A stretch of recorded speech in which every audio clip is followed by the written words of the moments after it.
On retourne au T-Mobile Arena à Vegas, aux abords de la glace, et on retrouve Renaud Lavoie, cette fois pour la mise en échec. Alors, Renaud, l'énergie de John Tortorella, l'énergie de la trentaine, très contagieuse actuellement dans l'environnement des Golden Knights. Moi, c'est ce qui me fascine le plus d'être autour de cette équipe présentement. John Tortorella a 67 ans. OK? Puis je vais vous montrer hier à l'entraînement là, comment il commence la pratique. Il parle à ses joueurs, leur donne des indications, mais leur donne pas des petites indications là, tranquillement. Parle pas... tu sais, c'est clair, net et précis. Puis c'est exigeant, c'est important. Les gars écoutent. Puis ce que j'admire de ce gars-là aussi, c'est de le voir là pendant les matchs, sur le banc, se promener, encourager ses joueurs. Il bouge beaucoup. Je vais le répéter, 67 ans avec l'énergie, tu l'as mentionné, d'un gars de 25-30 ans, Jean-Charles. Et, tu sais, Rod Brind'Amour, c'est comme normal quand on regarde Rod Brind'Amour de voir un monsieur qui a beaucoup d'énergie. Pourquoi? Parce que Rod, c'est encore dans le gymnase celui qui fait des leçons à n'importe quel recrue qui arrive avec l'équipe. Là, tu comprends? Oui. C'est un gars qui a toute l'énergie du monde, qui est encore dans une forme splendide. Dans le cas de John Tortorella, c'est un homme qui se présente pas devant nous là, comme un bodybuilder. Là.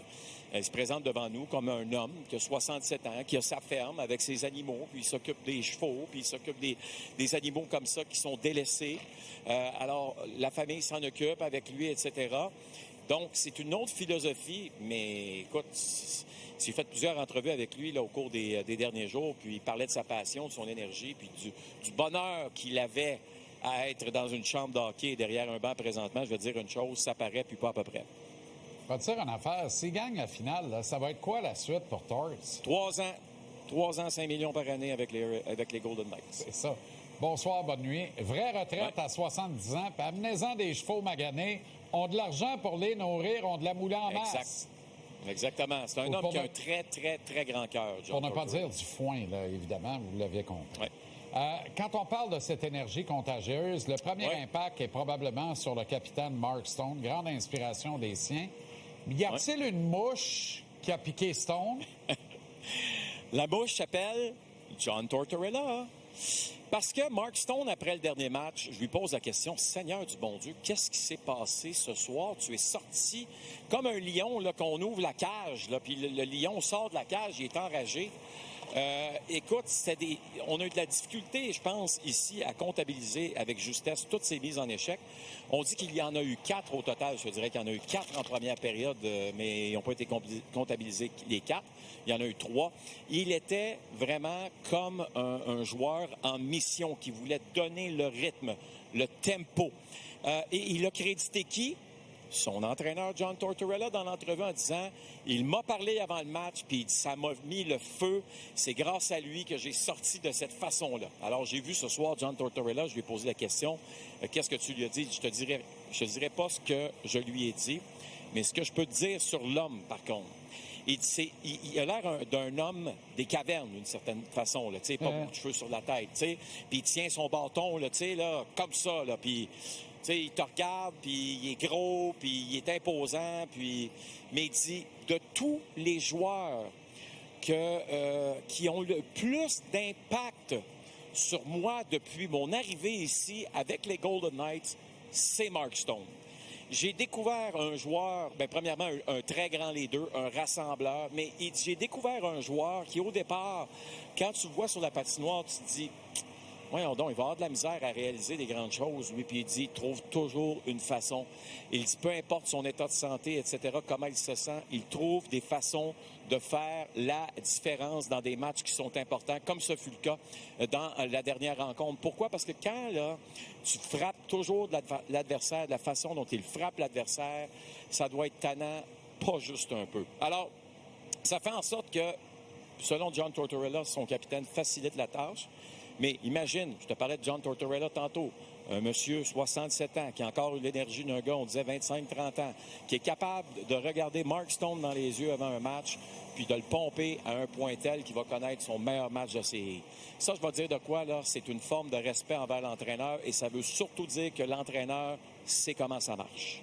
Un jour, Renaud, j'aimerais ça que le petit oiseau qui était sur le cadre de la fenêtre nous raconte comment certaines organisations en viennent dans la vie à échanger des gars comme Mark Stone, Sam Bennett.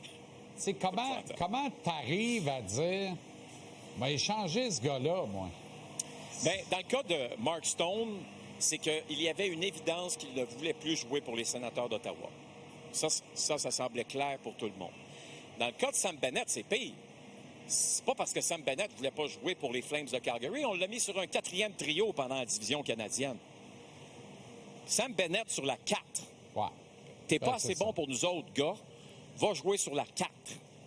C'est pathétique. Ça a été le meilleur joueur. Je sais qu'il y a eu des blessés, entre autres Sacha Barkov cette année. Mais le meilleur pointeur des Panthers cette saison, c'est Sam Bennett.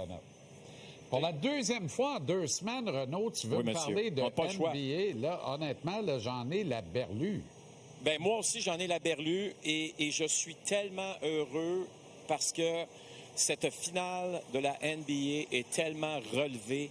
Hier, c'est le Madison Square Garden, mais c'est surtout une rivalité incroyable là, qui est en train de se passer sur nos yeux. Jalen Brunson, on en a parlé la semaine passée, tu connais toute mon admiration pour lui. Mais avec Wembanyama, le Français, ce qui est arrivé hier, puis ce joueur-là des Spurs a fait dans cette rencontre-là, physiquement est impliqué. Brunson, physiquement, on le savait être impliqué. C'est une guerre de tranchées, Jean-Charles. Et toi et moi, on a grandi à regarder la NBA et c'était des guerres de tranchées. Pas le festival des belles petites tresses, des beaux bandeaux blanc, blanc, blanc, plus blanc que blanc. Tu sais, le festival, là, c'était devenu le festival de qui est le plus tatoué, qui a le plus beau bandeau, qui a les plus beaux cheveux. À un moment donné, là, si c'est ça le basketball, moi, ça ne m'intéresse pas et ça ne m'intéressait plus du tout. Mais là, ce que je vois, c'est extraordinaire, les contacts physiques. Ça n'arrête pas. Puis aujourd'hui, pas besoin de te dire au réseau ESPN que là, on posait 1 million de questions. Là. Comment ça que, justement, il n'y a pas de suspension? Pourquoi il n'y a pas eu plus de pénalités dans cette rencontre-là? Qu'on les laisse jouer, s'il vous plaît. Tout le gratin était là. Quand tu parles de finale relevée, as-tu vu le coût moyen du ticket dans le salon feutré? Le moins cher était 9 000 Exact. Le moins cher, là. Mais il n'y a pas vraiment de poulailler à MSG, là, mais 9 000 douilles US pour être là. Aïe. Dustin Hoffman qui arrive tabarouette avec l'aide médicale à avancer, là. On va se rendre. Je pense qu'il est arrivé en 2e demi à son siège, mais c'était formidable. OK, pour l'ami Renaud. Bonne soirée, bon match. Ça commence dans les prochaines minutes avec l'avant-match. Voyons. Pour les téléspectateurs, 19h, manquez pas notre ouverture. On a des images concernant notre ami Frederick Anderson. Oh, intéressant. À tantôt. Salut. À tantôt.